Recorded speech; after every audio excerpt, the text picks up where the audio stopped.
வருண் மிகவும் கட்டுப்பாடுடன் வாழ்ந்தான்.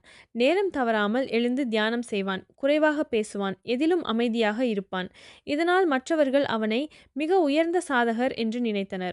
ஆனால் வருண் ஒரு விஷயத்தை மட்டும் கவனிக்கவில்லை. அவன் ஏன் இதைச் செய்கிறான், உண்மையான இலக்கு என்ன என்ற கேள்வியே கேட்டுக்கொண்டதில்லை. ஒரு நாள் அந்த ஆசிரமத்திற்கு ஒரு முதிய ஞானி வந்தார். அனைவரையும் பார்த்தார்.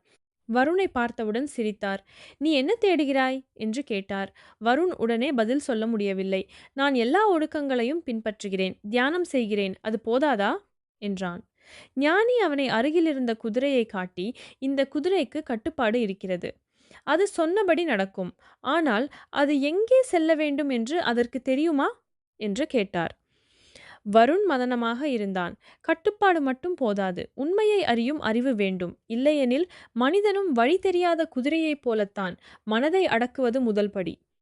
ஆனால் மெய்யுணர்வு இல்லையெனில் அந்த முயற்சிக்கு பயன் இல்லை என்றார் ஞானி. ஞானியின் வார்த்தைகள் அவனுடைய செயல்களின் அர்த்தத்தை ஆராயத் தூண்டியது. "நான் யார்? என் வாழ்க்கையின் நோக்கம் என்ன?" என்று சிந்தித்தான்.